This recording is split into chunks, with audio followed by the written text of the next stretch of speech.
All right. So with our questions being done, we're going to transition into a new segment, and it's something I'm kind of excited for because I'm somebody that loves to look into the history of the NFL and look at those players that we remember from our childhoods or who had like a really good season at one point, or somebody like we would see their name and be like, "Wow, like that's a cool guy." And then a few years we don't see him anymore.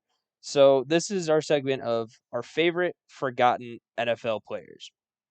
So we've each come up with a few players who we like or who we've liked in the past who aren't in the league anymore or had like that one really good game that kind of everybody remembers or that one really good season and then they just kind of fell off the face of the earth. Um, so I'll go ahead and start it off, and I went with an offensive and a defensive player. I think we all did that, which is pretty good. um, so for my offensive player, obviously I'm a Bears guy, so this name really stuck out to me. Uh, what was Rasheed Davis? He played from 2005 to 2011, had 6 seasons in Chicago and a year in Detroit. His best year, looking at this, his best year was 2008. Started 12 of the games, had 67 targets, 35 catches, about 52% catch percentage, and he just had 2 touchdowns. But he was that go-to guy that year for just picking up a few quick gains. Um, he had about 12.7 yards per reception. So when I say few quick gains, I mean he's your guy that's going to get you your first down, and then you're going to keep moving in the drive.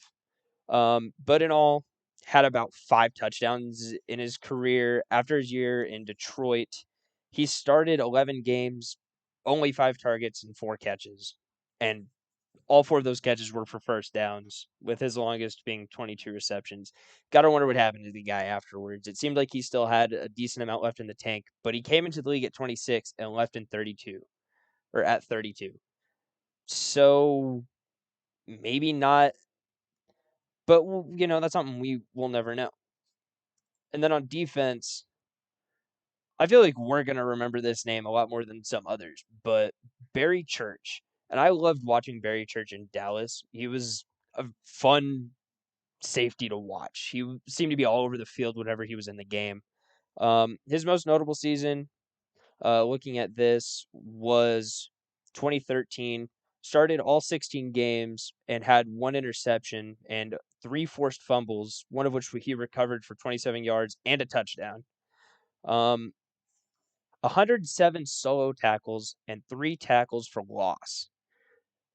In 2013, Barry Church, he was somebody you wanted on your team, and he had about 3 really good seasons, and then kind of fell off his last year in Dallas with 85 combined tackles, which isn't bad by any means, but that's kind of where his career started to slowly regress. He went to Jacksonville the next year, had 74 combined tackles, and then his last year was 2018. Had 38 combined tackles, 1 interception in Jacksonville, and he was 30 years old, and we never heard from him again. Yeah, no, back onto that Barry Church. I remember him on that Saxonville team back in 2017. He was nothing like what you said in the 2013 Barry Church, but he was still all around a good safety.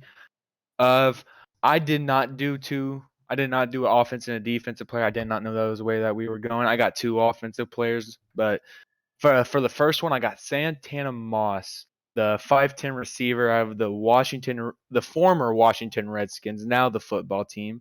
Moss only had four 1,000-yard seasons, but he still had over 10,000 yards in his career that spanned from 2001 to 2014. So man was an iron. He was an Iron Man.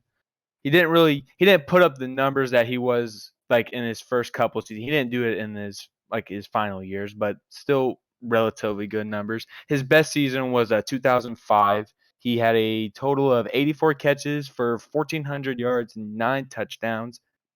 Um, his final season was 2014. He only played in 10 games, had 10 catches, 116 yards, and just kind of just went off into the sunset, never to be heard from again. Yeah, I remember And Santana Moss. I remember watching when I was younger, and I was like, this man, he can make some catches. He's a pretty good receiver for that team, and then just kind of fell off the face of the earth. That's just kind he of how it was goes. RG3's. Him and Pierre Garcon were RG3's go-to receivers. But then the second player I got on here is the power back out of SIU, Brandon Jacobs. The two-time Super Bowl champion only ran for 1,000 yards twice in his 9-year career, but scored 60 times. His best year was 2008, where he carried the ball 219 times for 1,000 yards and scored 15 times. He did win the 2 Super Bowls with the Giants, and he was just remembered as the power runner for that team. Brandon Jacobs was always somebody like super fun to watch. I mean, he would just run people over, and you'd be like, wow. You see guys replicating that nowadays, but obviously it wasn't all because of Brandon Jacobs, but it was just something that was like you love seeing those guys just truck dudes. It's always entertaining to watch because it's just brute strength, running a dude completely over and staying on your feet. Yeah, those defenders had to make a business decision whether they wanted to tackle Brandon Jacobs or not. And that's why he also scored 15 touchdowns in that season. A lot of people did not want to tackle that man. Powerbacks have been and will forever be my favorite. Uh, my forgotten player, same division, but he was in Dallas. Running back Marion Barber III. He had 4,780 career rushing yards, 53 career touchdowns. In 2007, he rushed for 975 yards, which was his career best, and 10 touchdowns. And he wasn't even considered the starter. That's pretty wild to me that he had his career best season and he wasn't even considered the starter. He had the most attempts on the team, but according to Pro Football Reference, he didn't start a game that season. Uh, I don't know if you guys watched any of Marion Barber. I loved watching him growing up. He wasn't necessarily Adrian Peterson or anything. Don't get me wrong, but he was always a guy that I found myself drawn to on Sundays, and he had himself a nice little stint. He played from 2005 to 2011. He spent 6 years in Dallas, and then his last season was in Chicago, where he scored 6 touchdowns and ran for 422 yards. Uh, he averaged 4.1 a carry, which isn't necessarily bad. I'll take that every day of the week, honestly. 3 rushes and that's a first down. He was always a guy that I really enjoyed. I But think my second, oh, go ahead. I think everybody's going to remember him for that broken tackle play against the Patriots where he ran a total of like 30 yards and only gained a yard. Yeah, Yeah.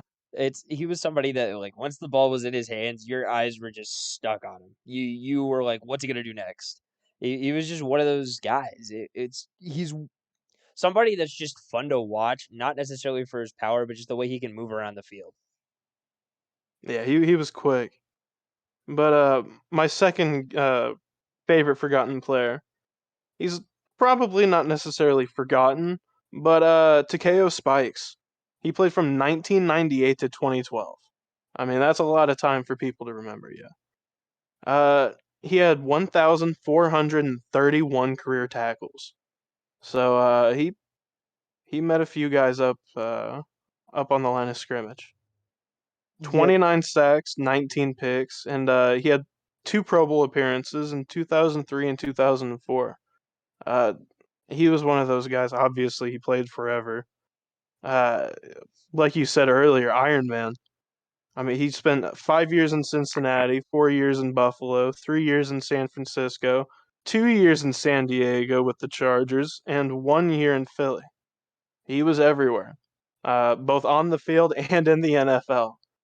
He was one of those guys that I at least grew up watching. He lit up guys. He was always a playmaker on the defense for whoever he was playing for. at the very end. It sounded like from him going through all those teams, it sounds like he got passed around through the NFL, but I'm pretty sure he was a key contributor to every single team that he was on, and 100%. probably He's one of their best defensive players on that team, he was just one especially of those the guys that Chargers. like yeah, he was just one of those guys that like you wanted him on your team towards the end of your or his career, not because he was going to make those plays. Like once you get older, you're not going to be able to make those plays as often, but because he just had that mentality, the right mentality for a veteran, and he just had the right amount of football IQ that he was able to stick around a long time and just help defenses in any way he could.